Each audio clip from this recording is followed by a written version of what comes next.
الحمد لله رب العالمين الصلاة والسلام على رسوله الكريم أما بعد فأعوذ بالله من الشيطان الرجيم بسم الله الرحمن الرحيم وما لكم لا تقاتلون في سبيل الله والمستضعفين من الرجال والنساء والولدان الذين يقولون ربنا أخرجنا من هذه القرية الظالم أهلها واجعل لنا من لدنك وليا واجعل لنا من لدنك نصيرا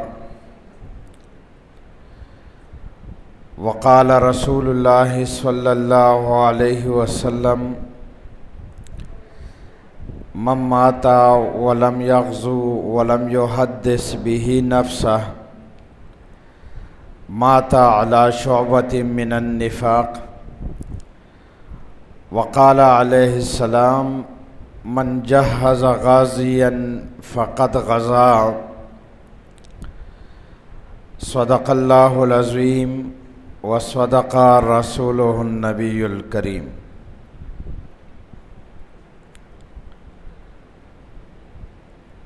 محترم مولانا عبدالحمید صاحب خطیب جامع مسجد ہزا، قابل احترام بزرگوں، نوجوانوں، بچوں، معتکفین حضرات، یہ میرے لیے سعادت ہے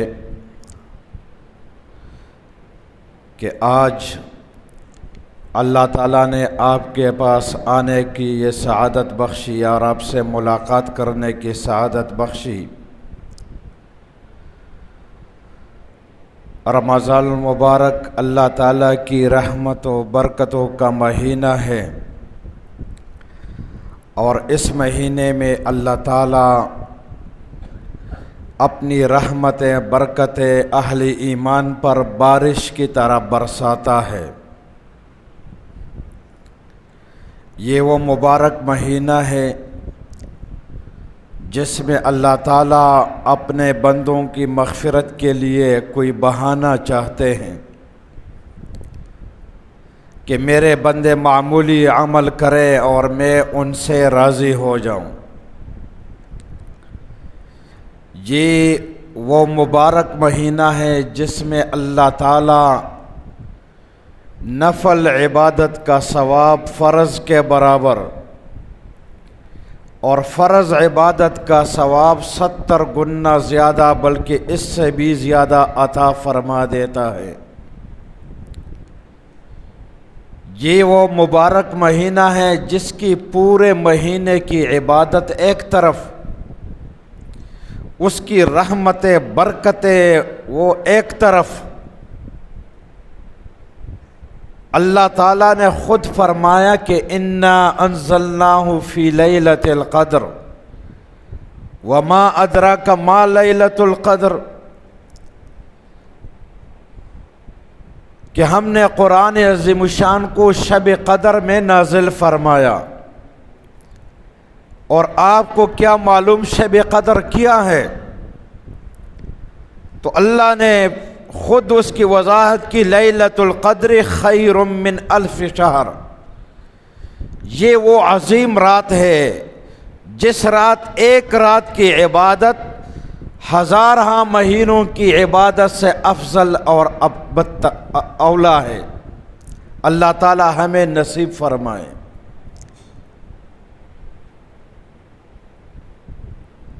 پورا مہینہ عبادت کرنا، اللہ کی بندگی کرنا،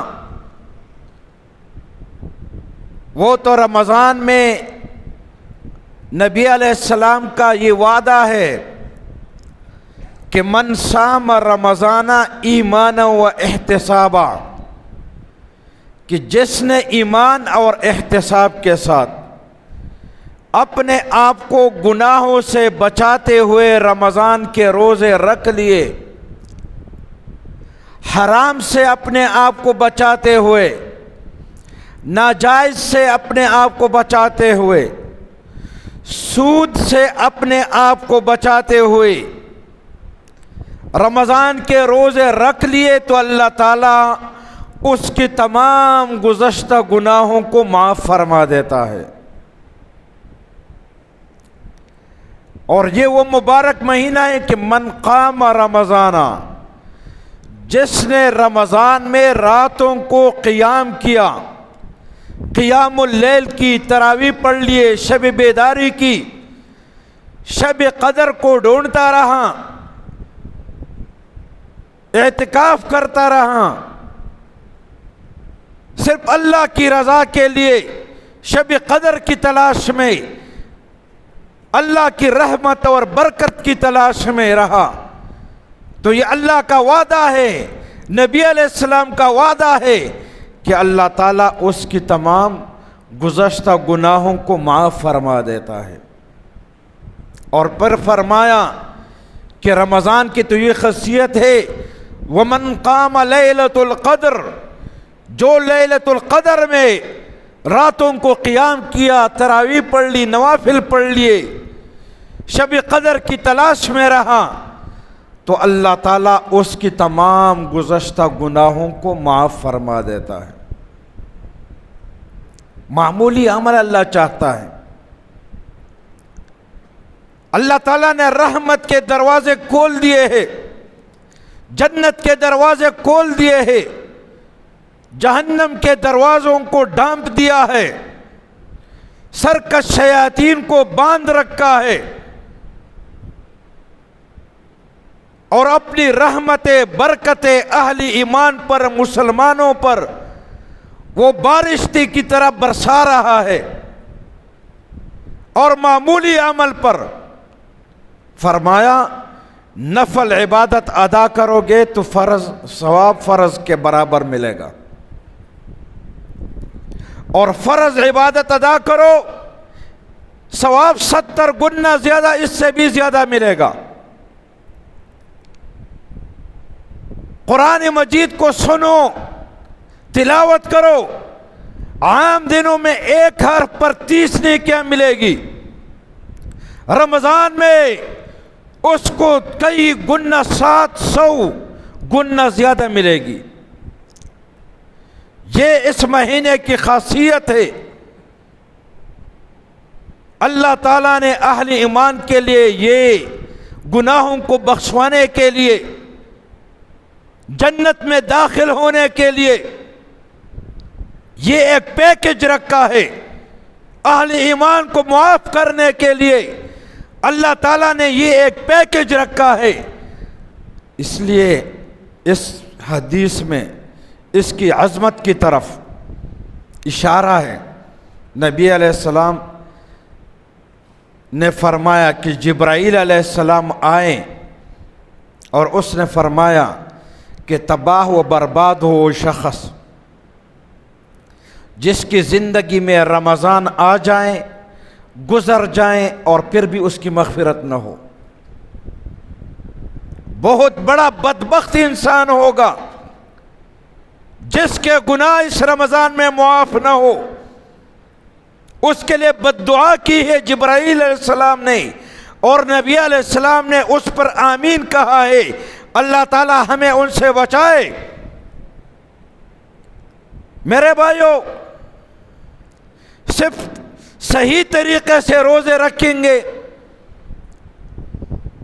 حرام سے اپنے آپ کو بچائیں گے، سود سے اور ناجائز سے اپنے آپ کو بچائیں گے، چوری سے، ملاوٹ سے اپنے آپ کو بچائیں گے، گالم گلوچ سے، غیبت سے، بدگمانی سے اپنے آپ کو بچائیں گے، تو اللہ کی طرف سے سرٹیفکیٹ ہے جنت کی۔ اس لیے نبی علیہ السلام نے فرمایا کہ من لم یدع قول الزور والعمل به، جس نے رمضان کے اندر جھوٹ بولنا، گالم گلوچ کرنا، جھگڑے کرنا، غیبت کرنا، ان گناہوں کو نہ چھوڑا اور روزہ رکھا، ایسے روزہ دار کے روزے کی اللہ کو کوئی ضرورت نہیں ہے۔ روزے سے بھی ہو گالیاں دیتا ہو، غصہ کرتا ہو، جھگڑے کرتا ہو، کوئی قریب نہیں جاتا، روزہ لگ گیا ہے۔ روزہ تو نام ہی صبر کا ہے۔ روزہ تو ہمارے اندر تقوی پیدا کرتا ہے، ہماری تربیت کرتا ہے۔ اگر روزے کے اندر گالم گلوچ ہو، غیبت ہو، بدگمانیاں ہو، چوری ہو، ڈکیتی ہو، کرپشن ہو، پھر ایسے روزے کی کیا ضرورت، اور ایسے روزے کا فائدہ کیا؟ چونکہ مسلمان نے، اہل ایمان نے صرف ایک مہینہ چند دنوں کی اللہ کی عبادت نہیں کرنی، پوری زندگی اللہ کی عبادت کرنی ہے، پوری زندگی شیطان کا مقابلہ کرنا ہے، پوری زندگی اللہ کی دعوت دینی، اللہ کی طرف تبلیغ کرنی ہے، اشاعت کرنی ہے، نیکی کا حکم دینا ہے، برائیوں سے لوگوں کا روکنا ہے، شیطان کا مقابلہ کرنا ہے، اپنے نفس کا مقابلہ کرنا ہے، پوری زندگی جد و جہد کرنی ہے۔ اور یہ تبھی ممکن ہے کہ ہماری تربیت ہو، ہمارے اندر تقوی ہو، ہمارے اندر للہیت ہو۔ اسی تقوی اور تربیت، ہماری تربیت کے لیے، ہمارے اندر تقوی پیدا کرنے کے لیے اللہ نے فرمایا کتب علیکم الصیام، تم پر اللہ تعالیٰ نے رمضان کے روزے فرض کیے ہیں، جس طرح پہلے امتوں پر فرض کیے تھے۔ اور مقصد کیا ہے؟ لعلکم تتقون، تمہارے اندر تقوی پیدا ہو جائے، تمہاری تربیت ہو جائے، تمہارے اندر نیکیوں پر عمل کرنے کی صلاحیت پیدا ہو جائے، قوت پیدا ہو جائے، تمہارے اندر اپنے آپ کو برائیوں سے روکنے کی طاقت اور قوت اور صلاحیت پیدا ہو جائے۔ اسی مقصد کے لیے اللہ تعالیٰ نے رمضان کے روزے فرض کیے کہ 11 مہینے پھر ہم نے عبادت کس طرح کرنی ہے، 11 مہینے شیطان کا مقابلہ کس طرح کرنا ہے، نماز کس طرح پڑھنی ہے پابندی سے۔ اسی تربیت کے لیے اللہ تعالیٰ نے ہمارے اوپر یہ رمضان کے روزے یہ فرض کیے ہیں۔ بعض لوگ وہ ضرب دیتے ہیں کہ نفل کو فرض میں اور فرض کو 70 میں ضرب دے دو، اتنی نیکیاں ہم نے کما دی تو رمضان کے بعد نماز بھی چھوڑ دو، اس کی بھی ضرورت نہیں ہے، نیکیاں تو ہم نے کما دی ہے، شب قدر کی تلاش میں تھے ہم، وہ مل گیا ہے، نماز بھی چھوڑو، قرآن کی تلاوت بھی چھوڑو، مسجد جانا بھی چھوڑ دو، نیکی کا کام بھی چھوڑ دو، نیکی کا حکم دینا بھی چھوڑ دو، خود برائیوں میں لگ جاؤ، تو یہ کون سا رمضان کا ہے روزہ ہے؟ روزے ایسے روزے کا کوئی فائدہ نہیں ہے۔ اس لیے رمضان کے بعد انشاءاللہ تعالی ہم نے اللہ تعالیٰ کے احکامات پر عمل کرنا ہے، اپنے بچوں کو دعوت دینی ہے، اپنے اہل و عیال کو دعوت دینی ہے، خود اس پر عمل کرنا ہے، دوسروں کو اس کی دعوت دینی ہے۔ یہ رمضان کا مقصد ہے۔ اور رمضان میں اپنے آپ کو حرام اور ناجائز سے بچانا ہے۔ نبی علیہ السلام فرماتے ہیں، حدیث قدسی ہے، کہ تم میں سے ایک شخص مسجد آتا ہے، عاجزی کا شکل بناتا ہے، انکساری کا شکل بناتا ہے، گردالود پاؤ ہے، پراگندہ بال ہے، ظاہری شکل بڑا عاجزی کے بنایا ہے، اور مجھ سے دعا مانگتا ہے، یا ربی یا ربی یا ربی، اے رب مجھے یہ دو، اے رب مجھے یہ دو، میری یہ دعا قبول کرو، میری یہ دعا قبول کرو، میری عبادت قبول کرو۔ وَمَأْكَلُهُ حَرَامٌ وَمَشْرَبُهُ حَرَامٌ وَغُذِيَ بِالْحَرَامِ فَكَيْفَ يُسْتَجَابُ، اس کا کھانا حرام ہے، اس کا پینا حرام ہے، حرام کھا کھا کر وہ بلا پڑا ہے، تو اس کی عبادت کس طرح قبول کی جائے، اس کی دعا کس طرح قبول کی جائے، اس کی یہ نماز اور یہ کس طرح قبول کی جائے؟ اس لیے اپنے آپ کو حرام سے بچانا۔ جب اللہ تعالیٰ نے ہمیں رمضان میں دن کو حلال کھانے پینے سے منع کیا ہے، تربیت دے رہا ہے کہ غیر رمضان میں اپنے آپ کو حرام سے کیسے بچائیں گے۔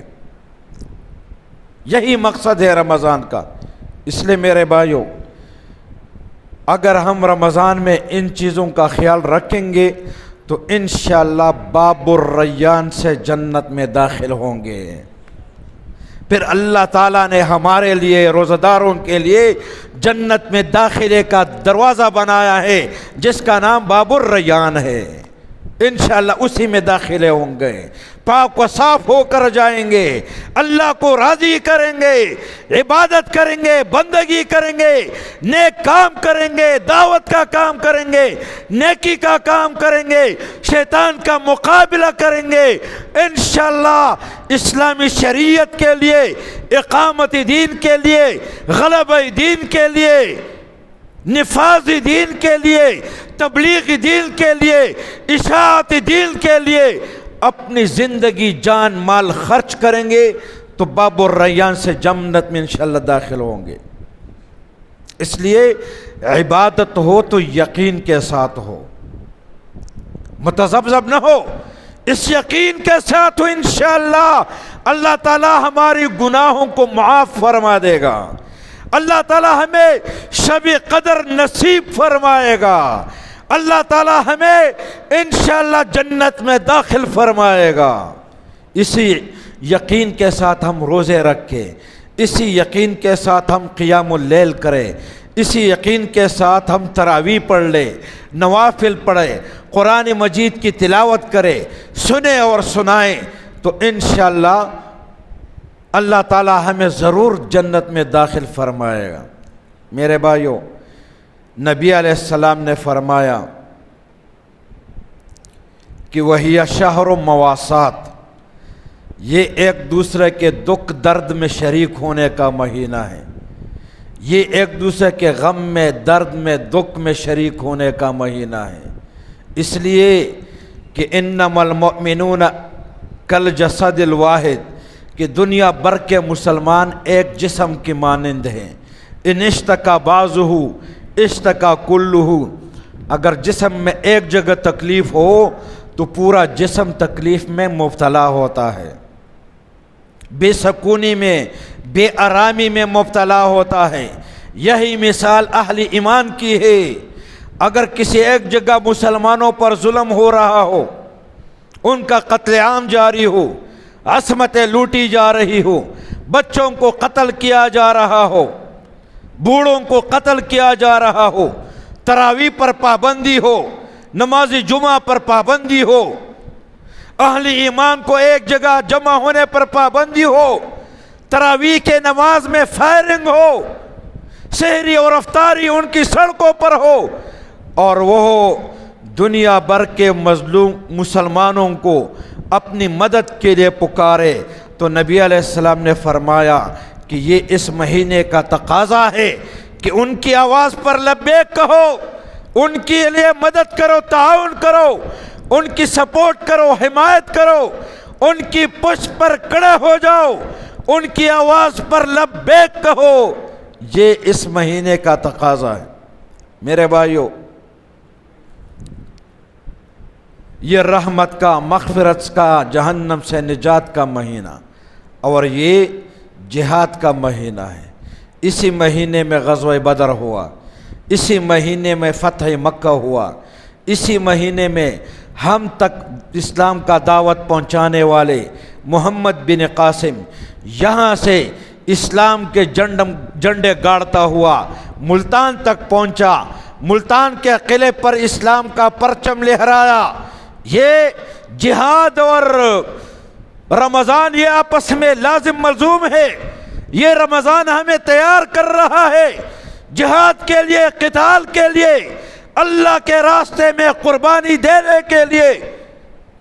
صحابہ کرام نے جتنی بڑی بڑی فتوحات کی ہے رمضان میں کی ہے، جتنی جنگیں لڑی ہے اکثر رمضان میں لڑی ہے، روزہ دار ہوتے ہوئے لڑی ہے، روزے سے تھے، جنگیں لڑی ہے، اللہ تعالیٰ نے نصرت کی ہے، مدد کی ہے۔ نبی علیہ السلام نے سب سے پہلا معرکہ غزوہ بدر 313 کی تعداد میں 1000 کفار کا مقابلہ کر کے ان کو شکست دے کر غزوہ بدر لڑا ہے۔ فتح مکہ اسی مہینے پر ہوا. مسلمانوں کو مدینہ سے لے کر مکہ گئے اور اسی مہینے میں فتح مکہ ہوا. اس لیے میرے بھائیوں، جہاد کا مہینہ ہے، جہاد کے لیے اپنے آپ کو تیار کرنے کا مہینہ ہے، مجاہدین کے ساتھ مدد کرنے کا، تعاون کرنے کا مہینہ ہے. یہ تو ہمیں تیار کر رہا ہے. صحابہ کرام کو اسی مہینے نے تیار کیا تھا، ان کی تربیت کی تھی، ان کے اندر تقویٰ کو پیدا کیا تھا، ان کے ایمان کو مضبوط بنایا تھا، پکے مومن بنے تھے. اس لیے دنیا کے وہ کسی طاقت سے ڈرتے نہیں تھے، اسلام کے جھنڈے لگا رہے تھے اور آگے بڑھ رہے تھے. یہ رمضان کا مہینہ تھا. خالد بن ولید نے دمشق کا محاصرہ کیا تھا ابو عبیدہ ابن جراح نے. محاصرہ کیا ہوا تھا. اتنے میں پیغام آیا کہ اجنادین کے مقام پر عیسائیوں کا بہت بڑا لشکر آ رہا ہے مقابلے کے لیے. تو ابو عبیدہ ابن جراح اور خالد بن ولید نے وہ محاصرہ اٹھا لیا اور جانے لگے اجنادین کے مقام پر مقابلہ کرنے کے لیے. جب وہ آگے بڑھے، مسلمانوں کے ساتھ ان کی خواتین اور بچے بھی تھے، وہ پیچھے رہ گئے. مسلمان آگے آگے، لشکر جا رہی ہے، بچے اور خواتین پیچھے پیچھے جا رہے ہیں. دمشق والوں نے جب دیکھا کہ ان کا لشکر آگے چلا گیا مسلمانوں کا، تو وہ دمشق سے نکلے اور مسلمان خواتین اور بچوں کو گرفتار کیا اور پیچھے لے آئے، خیمے گاڑ دیے اور اس انتظار میں تھے کہ ہمارا لشکر مسلمانوں کو شکست دے گا، جب ادھر آئیں گے تو ہم مسلمانوں کی خواتین اور بچے تحفے میں پیش کریں گے ان کو. جب بیٹھ گئے تو خواتین میں حضرت ام تمیم، حضرت خولہ، حضرت ام ابان، جلیل القدر صحابیات موجود تھی اور بچے موجود تھے صحابہ کرام کے. پیچھے آ کر بیٹھ گئے. ان میں سب سے نوجوان جو تھی، خاتون نوجوان 18-20 سال کی، وہ حضرت خولہ رضی اللہ عنہا تھی، جس کا بھائی حضرت زرار رضی اللہ عنہ تھا، وہ آگے لشکر کے ساتھ تھا. حضرت خولہ کھڑی ہو گئی، مسلمان خواتین اور بچوں کو تقریر کی کہ مسلمان خواتین، کیا تمہیں ہم قبول ہے، یہ قبول ہے کہ تم کافروں کے غلام بن جاؤ، ان کی نکاح میں چلی جاؤ، ان کی باندیاں بن جاؤ؟ خواتین نے کہا ہمیں تو قبول نہیں ہے، لیکن ہم کیا کریں؟ ایک طرف رومی فوج ہے، کمانڈوز ہے، ہم بے بس ہے، کوئی اسلحہ نہیں ہے، کس طرح مقابلہ کرے؟ خولہ نے بچوں کو مخاطب کیا، اے بچوں، کیا آپ کو یہ قبول ہے کہ تم غلام بن جاؤ کافروں کے؟ بچوں نے کہا خولہ ہمیں قبول نہیں ہے، آپ بتائیں ہم کیا کریں؟ خولہ نے کہا ہم کریں گے، ہم جان کی قربانی دیں گے، خون دیں گے، لیکن کافروں کی غلامی کو قبول نہیں کریں گے. روزے سے تھے، روزہ دار تھے. 2 صفیں بن گئی. پہلا صف خواتین کا بن گیا، دوسرا صف بچوں کا بن گیا، اور خیموں سے ڈنڈے نکال دیے. ڈنڈے خواتین نے اٹھا لیے اور بچوں نے اٹھا لیے اور رومی فوج کے مقابلے میں آ گئے. روم کے فوج نے جب دیکھا کہ یہ تو مقابلے پر اتر آئے ہیں، انہوں نے دمشق کے گورنر کو پیغام بھیجا کہ مسلمان بچے اور خواتین وہ تو ہم پر حملہ کر رہے ہیں، مقابلے پر آ گئے ہیں. تاریخ لکھتا ہے دمشق کا گورنر آ گیا خود اور خولہ سے مذاکرات کرنے لگا، ایمان کا سودا کرنے لگا، دنیا پیش کرنے لگا. درہم دینار پیش کرنے لگا اور خولہ سے کہا، اے خولہ یہ ڈنڈا پھینکو، میری اطاعت قبول کرو، میں تم کو دمشق کے تخت پر بٹھا دوں گا اور دمشق کا تاج تمہارے سر پر رکھ دوں گا۔ خولہ نے ہنستے ہوئے مسکراتے ہوئے کہا، مردود شیطان، یہ تو ایمان کی بہت کم قیمت ہے، کچھ زیادہ کرو۔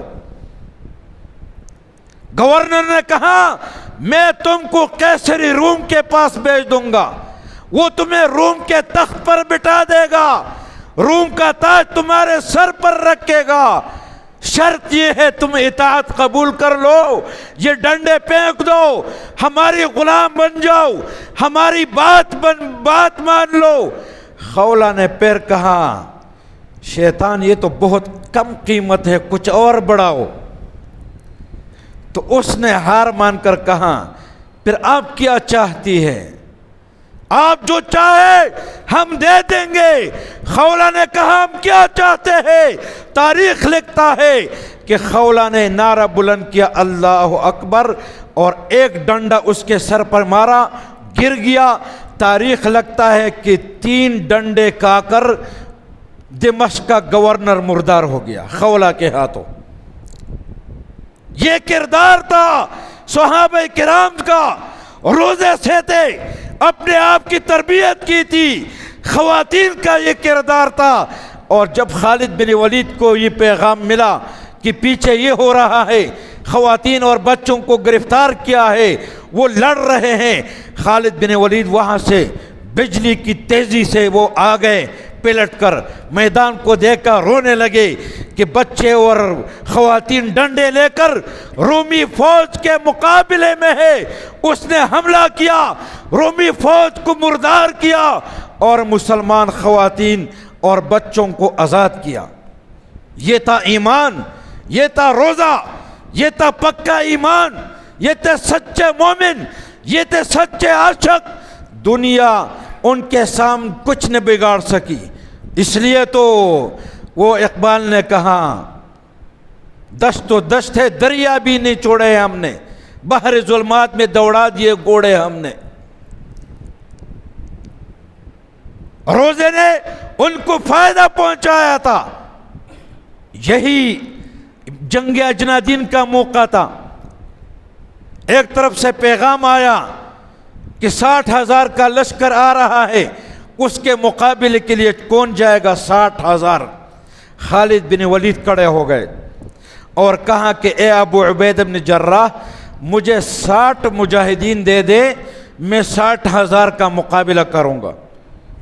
وہ حیران ہو گئے، 60 مجاہدین سے 60,000 کا مقابلہ، ایک مجاہد کے مقابلے میں 1,000۔ تو خالد بن ولید نے کہا کہ یہ تو میرے رب نے مجھے فرمایا ہے کہ کم من فئۃ قلیلۃ غلبت فئۃ کثیرۃ باذن اللہ، کہ اللہ کے حکم سے، اللہ کی نصرت سے، اللہ کی مدد سے بہت تھوڑی جماعت اور گروہ کو اللہ تعالیٰ بہت بڑی گروہ اور جماعت پر فتح دے دیتا ہے۔ یہ تو اللہ کی طرف سے خوشخبری ہے، اس لیے مجھے اجازت دو۔ تاریخ لکھتا ہے خالد بن ولید چلے گئے، مقابلہ شروع ہو گیا۔ کافر حیران ہے کہ 60,000، 60 کے 60 مقابلہ ہے۔ خالد بن ولید دونوں ہاتھوں میں تلوار لے کر لڑ رہے ہیں۔ حضرت عبداللہ ابن مسعود رضی اللہ عنہ فرماتے ہیں کہ ہم پر اتنا دباؤ آتا کہ ہم خالد بن ولید کے پیچھے پناہ لے لیتے، اور خالد بن ولید یہ نعرہ لگاتا تھا، انا فارس الودید، انا خالد بن ولید، میں بہترین شاہ سوار خالد بن ولید ہو، کافروں کے بچوں آؤ مقابلے کے لیے، آؤ مقابل۔ مار رہا تھا، قتل کر رہا تھا۔ 5,000 کو مردار کیا، 5,000 گرفتار ہو گئے۔ ابو عبیدہ بن جراح کو پیغام ملا کہ خالد رضی اللہ عنہ لڑ رہا ہے لیکن گھیرے میں ہے، اکیلے ہے، صحابہ کرام کی تعداد کم ہے، روزے سے ہے۔ تو اس نے امداد کے لیے مجاہدین روانہ کیے۔ تاریخ لکھتا ہے کہ ان مجاہدین سے پہلے ایک مجاہد بھاگ رہا تھا، تیز، نقاب پہنا تھا اس نے۔ صحابہ نے ان کو کہا رک جاؤ، ہمارے ساتھ چلو، اکٹھے چلتے ہیں۔ لیکن وہ مڑ کے نہیں دیکھ رہا تھا، دوڑ رہا تھا۔ اور صحابہ کہتے ہیں جب ہم اس مقام پر پہنچ گئے جہاں خالد بن ولید 60,000 کا مقابلہ کر رہا تھا، تو ہم نے دیکھا ایک طرف سے خالد لڑ رہا ہے، دوسری طرف سے اس اکیلے مجاہد نے حملہ کیا، وہ لڑ رہا ہے، ہم نے بھی حملہ کیا۔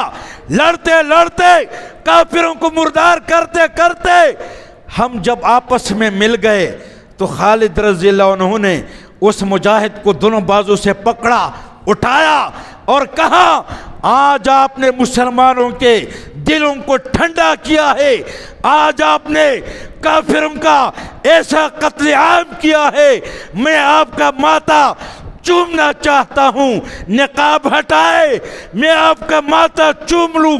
اس کو تاریخی جواب ملتا ہے کہ اے خالد، میں کافروں کے سامنے نقاب نہیں ہٹا سکتی، میں تو آپ کی اہلیہ ام تمیم ہوں۔ یہ ایمان تھا، یہ روزہ تھا، یہ غیرت تھی، یہ سچا ایمان تھا۔ اہل ایمان نے دنیا کو دکھا دیا، بڑے بڑے سومرماؤں کو شکست دی، اسلام کے جھنڈے لگا دیے۔ میرے بھائیوں، اسلام پھیل گیا اس ایمان کی وجہ سے۔ میرے بھائیوں، آج اگر ہم بھی اسی طرح ایمان لے آئے، اسی طرح روزے رکھے، اسی طرح تقوی اختیار کرے، اپنے اندر للہیت پیدا کرے، اپنے مظلوم مسلمانوں کی آواز پر لبیک کہے، انشاءاللہ آج بھی اللہ تعالی ہماری مدد اور نصرت کرے گا۔ میرے بھائیوں، ویسے تو اہل ایمان کے تمام کفار دشمن ہیں اور قتل عام کر رہے ہیں، لیکن دو قومیں ایسی ہیں جو مسلمانوں کی ازلی دشمن ہے۔ نبی علیہ السلام کے دور سے لے کر قیامت تک یہ مسلمانوں کی دشمن ہے، بغض رکھنے والے، مسلمانوں کو قتل کرنے والے، مسلمانوں کے گھروں کو ملیا میٹ کرنے والے۔ اور وہ دونوں قومیں کون سی ہے؟ قرآن مجید میں اللہ تعالیٰ فرماتے ہیں وَلَتَجِدَنَّ أَشَدَّ النَّاسِ عَدَاوَةً لِلَّذِينَ آمَنُوا الْيَهُودَ وَالَّذِينَ أَشْرَكُوا، کہ دنیا میں مسلمانوں کے ساتھ سب سے زیادہ بغض رکھنے والے، دشمنی رکھنے والے، نفرت کرنے والے، مسلمانوں کے جائیدادوں کو قبضہ کرنے والے، مسلمانوں کے گھروں کو ملیا میٹ کرنے والے، بچوں کو شہید کرنے والے دو قومیں ہیں۔ نمبر ایک الیہود، یہودی اسرائیل، اور نمبر دو والذین اشرکوا، مشرک، یہ ہندوستان کے مشرک، ہندوستان کے بت پرست ہندو، یہ دونوں قومیں ہیں، یہود اور ہنود، جو اول دن سے اسلام کے، مسلمانوں کے یہ دشمن ہے اور مسلمانوں کا یہ قتل عام کر رہے ہیں۔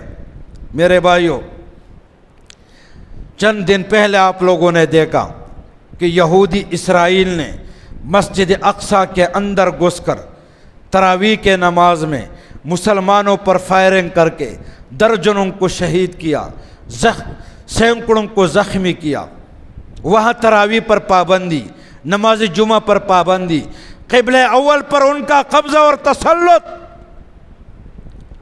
وہ کمزور مرد، بوڑھے، بچے، طلبہ، طالبات ہاتھوں میں پتھر اور ڈنڈے لے کر، کلہاڑے اور غلیل لے کر یہودی اسرائیلی ٹینکوں کے مقابلے میں ہے، قبلہ اول کی آزادی کا جنگ لڑ رہے ہیں،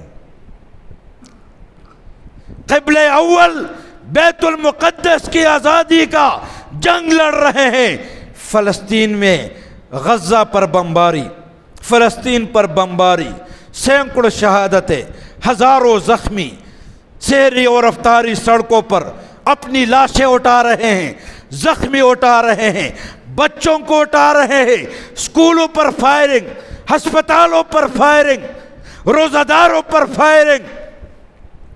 اور وہ فلسطین کے مسلمان ہمیں مدد کے لیے پکار رہے، اور ہمارے پڑوس میں پاکستان کا ازلی دشمن، ہمارا ازلی دشمن ہندوستان جموں و کشمیر میں 8 لاکھ فوج مسلط کر کے کشمیریوں کا قتل عام کر رہے ہیں۔ 8 لاکھ فوج وہاں پر درندگی کر رہی ہے، مسلمانوں کے گھروں کو ملیا میٹ کر رہے ہیں، بچوں کو شہید کر رہے ہیں۔ ویسے تو 70 سالہ تاریخ ہے، لیکن 2016 برہان مظفر وانی کی شہادت کے بعد وہاں ساری عوام سڑکوں پر ہیں، ساری عوام مجاہد بن چکی ہے، ہاتھوں میں ڈنڈے لے کر، پتھر لے کر، کلہاڑے لے کر ہندوستانی فوج کے ساتھ وہ مقابلے میں ہے۔ جیوے جیوے پاکستان سے رشتہ کیا، لا الہ الا اللہ کے نعرے لگا رہے ہیں، ہم پاکستانی ہیں، پاکستان ہمارا ہے، یہ نعرے لگا رہے ہیں، اپنی جانوں کا نذرانہ پیش کر رہے ہیں، بچوں کی قربانی پیش کر رہے ہیں۔ وہ کشمیری مجاہدین، کشمیری مسلمان غزوہ ہند لڑ رہے ہیں، جس کے بارے میں نبی علیہ السلام نے فرمایا کہ عصابتان من امتی احرزہم اللہ من النار، کہ میرے امت کے 2 لشکروں پر اللہ تعالیٰ نے جہنم کی آگ کو حرام کیا ہے۔ عصابۃ تغزو الہندہ، ایک وہ لشکر ہوگا جو ہندوستان کے خلاف لڑے گا، ہندوستان کے مشرکوں کے خلاف جہاد کریں گے، بت پرستوں کے خلاف جہاد کریں گے، اپنی جان اور مال اللہ کے راستے میں قربان کریں گے۔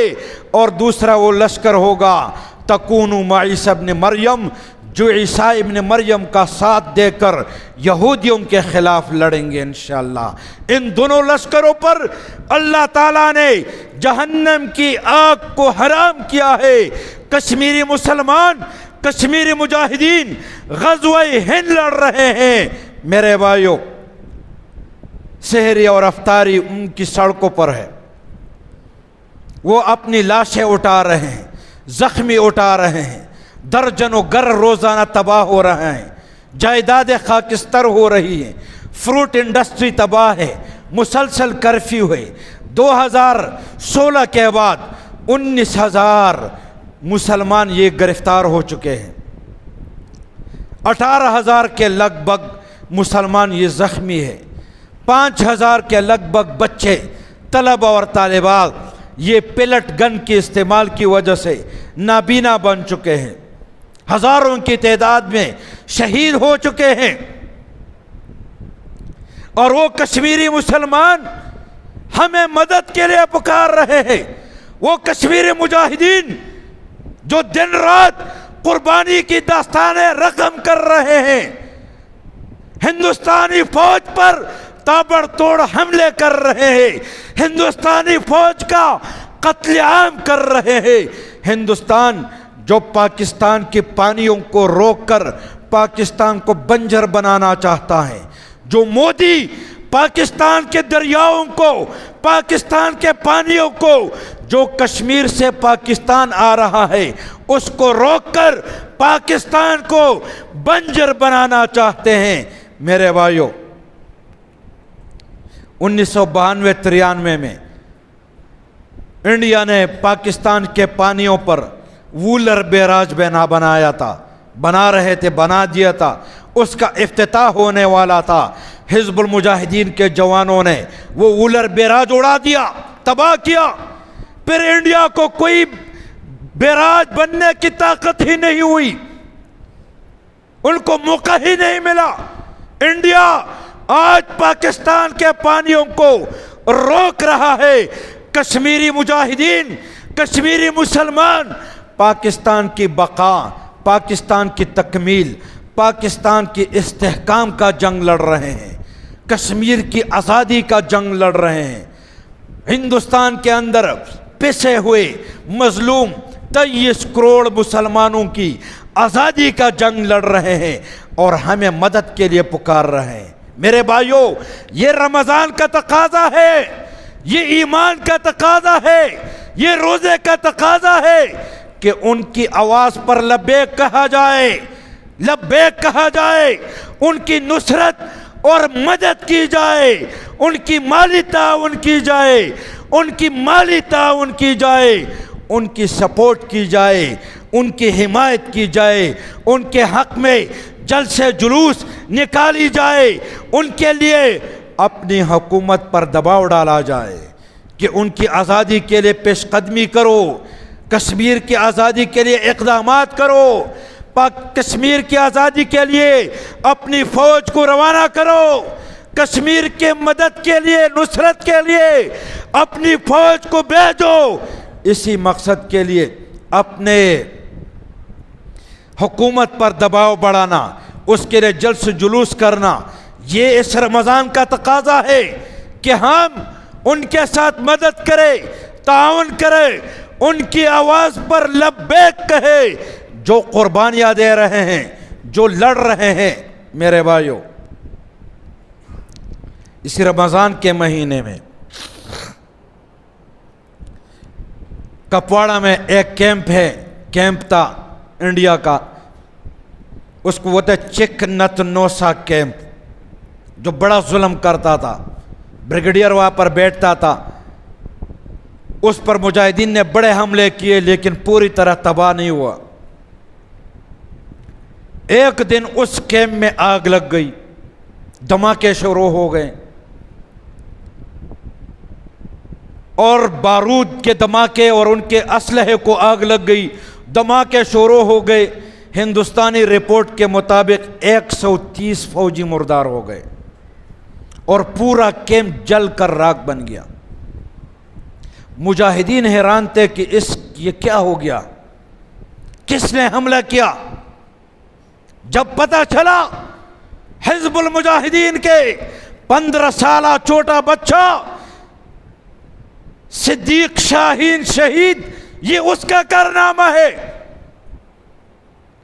اس نے کیا اس نے یہ جو بچے ہمارے بازاروں میں سر پر وہ ٹوکری رکھتے ہیں، اس میں ٹافیاں اور ببل اور یہ چیزیں ہوتی ہیں وہ بیچتے ہیں، اس نے وہی ٹوکری میں وہ سامان رکھا اور اس طرح وہ بیچتے اس کیمپ میں چلا گیا۔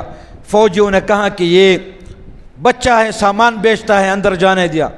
تو وہ ہر روز اندر آتا جاتا، یہ ٹافیاں لیتا اندر لے جاتا تھا اور سامان بیچتا تھا۔ پھر اس نے کہا کہ اس کے کمانڈر استاد نے اسی ٹوکری میں بارود نصب کر کے اس کو اندر بھیجا، فوجیوں نے جانے دیا۔ وہ ٹوکری وہاں پر لے گیا جہاں پر ان کا تیل کا ڈپو تھا، ساتھ اسلحے کا ڈپو تھا، وہاں پر چھپا دیا، خود بھاگ گئے، ریموٹ سے بلاسٹ کیا، آگ لگ گئی، پورے کیمپ میں دھماکے شروع ہو گئے۔ ایک 15 سالہ صدیق شاہین کے ہاتھوں ان کا پورا کیمپ تباہ برباد ہو گیا۔ یہ مجاہدین کے کارنامے ہیں، یہ مجاہدین کے تابڑ توڑ قربانیاں ہیں، جو قربانیاں دے رہے ہیں، جو لڑ رہے ہیں۔ میرے بھائیوں، ہمارے ایک مجاہد کمانڈر امتیاز شہید 72 گھنٹے اکیلے لڑتے جب شہید ہو گئے، مجاہدین اس کی لاش اٹھانے گئے، وہ زخمی تھا، پہلے زخمی حالت میں اس نے زمین پر اپنے خون سے لکھا تھا کہ زندگی کی قیمت کیا، لا الہ الا اللہ، پاکستان سے رشتہ کیا، لا الہ الا اللہ، اور اس کے بعد وہ شہید ہو گئے تھے۔ یہ ان کی محبت ہے، یہ مجاہدین کی کارروائیاں ہے۔ تابڑ توڑ انڈیا پر حملے ہیں، حزب المجاہدین کے ہاتھوں ہندوستان کے 7 جنرل مردار ہو چکے ہیں اللہ کے فضل سے۔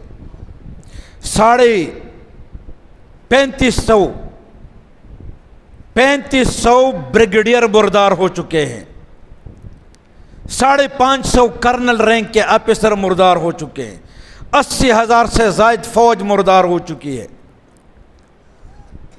میرے بھائیوں، وہ مجاہدین کا مقابلہ نہیں کر سکتے، ڈر رہے ہیں، خوف میں مبتلا ہے، وہ بچوں سے بھی ڈر رہے ہیں۔ آپ لوگوں نے دیکھا چند دن پہلے ہندوستان کا ایک کرنل سری نگر بازار سے گزر رہا تھا، تو وہاں جب فوجی گاڑیوں کو دیکھتے ہیں تو بچے ان پر پتھر برساتے ہیں، پتھروں سے مارتے ہیں۔ تو اس کرنل نے یہ کیا کہ اپنی جیپ کی بونٹ پر ایک کشمیری چھوٹے بچے 13 سالہ بچے کو باندھ لیا کہ یہ کشمیری اس کو دیکھ کر پتھر نہیں ماریں گے، کیونکہ میں نے وہ باندھوں گا پتے ماریں گے تو اس کو لگیں گے، تو لہٰذا یہ پتھر وہ پوری دنیا میں نشر ہو گیا، پوری دنیا نے انڈیا کی مذمت کی۔ یہ ان کا ڈر ہے اور خوف ہے، یہ ان کا خوف ہے جو ان پر طاری ہے۔ اللہ کی مدد سے، نصرت سے، یہ اللہ اکبر کے نعرے ہے، یہ اللہ پر ایمان ہے، یہ رمضان میں ان پر حملے ہے کہ وہ مقابلہ نہیں کر سکتے اللہ کے فضل سے انشاءاللہ۔ وہ ہمارا ایک راستہ بند کرتے ہیں، ہم 2 اور نکال لیتے ہیں، وہ 2 راستے بند کرتے ہیں، ہم 4 اور نکال لیتے ہیں انشاءاللہ۔ انشاءاللہ العزیز جس طرح امریکہ افغانستان میں شکست کا کر بھاگا، اسی طرح ہندوستان کشمیر میں شکست کا کر ٹکڑوں ٹکڑوں میں بٹ جائے گا انشاءاللہ تعالی۔ کامیابی اور کامرانی مجاہدین کی، کشمیر کی، پاکستان کی ہوگی انشاءاللہ تعالی۔ یہ تو اقبال نے فرمایا تھا کہ توحید کی امانت سینوں میں ہے ہمارے، آسان نہیں مٹانا نام و نشاں ہمارا، باطل سے دبنے والے اے آسمان نہیں ہم، 100 بار کر چکا ہے تو امتحا ہمارا۔ میرے بھائیو، کوٹ بلوال جیل مجاہدین نے توڑ دیا، مجاہدین گرفتار تھے اس میں۔ ایک رات مجاہدین نے کوٹ بلوال جیل کو توڑ کر بھاگ گئے،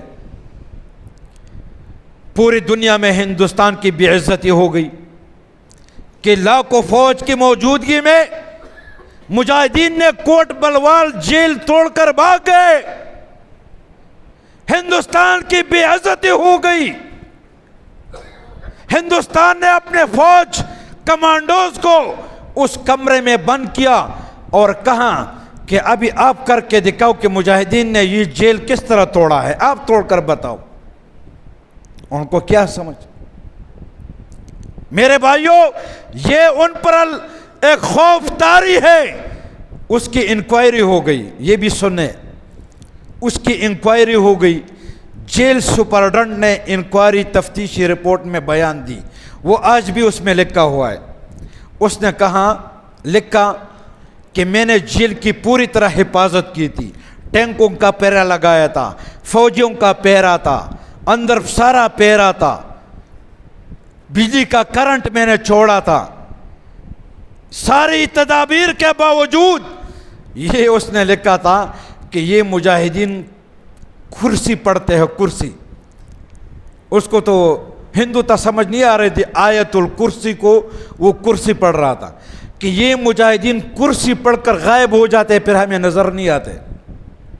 یہ اس نے لکھا کہ یہ کرسی پڑھ کر غائب ہو گئے، ہمیں نظر نہیں آئے۔ یہ اللہ تعالیٰ کی ان پر وہ ہیبت ہے جو اللہ نے طاری کیا ہے۔ انشاءاللہ شکست ان کا مقدر ہے، ٹکڑے ٹکڑے ہو کر انڈیا انشاءاللہ تقسیم ہوگا۔ کامیابی اور کامرانی پاکستان کی اور کشمیری مجاہدین کی ہوگی۔ میرے بھائیوں، آؤ ان مجاہدین کے ساتھ، کشمیری مسلمانوں کے ساتھ اس غزوہ ہند میں ہم اپنا حصہ ڈالیں، اپنا تعاون پیش کریں۔ اور نبی علیہ السلام نے فرمایا کہ من جہز غازیا فقد غزا، جس نے ایک مجاہد کو تیار کیا، مجاہد کے کھانے پینے کا انتظام کیا، مجاہدین کی سحری اور افطاری کا انتظام کیا، اپنی زکوٰۃ میں، خیرات میں، صدقات میں، فطرانے میں مجاہدین کو یاد رکھا، کشمیری مسلمانوں کا یاد رکھا، ان کو دیے، ان کو اسلحہ پہنچایا، خوراکی مواد پہنچائے، تو لڑنے والا مجاہد اور مدد کرنے والا مجاہد دونوں ثواب میں برابر ہے۔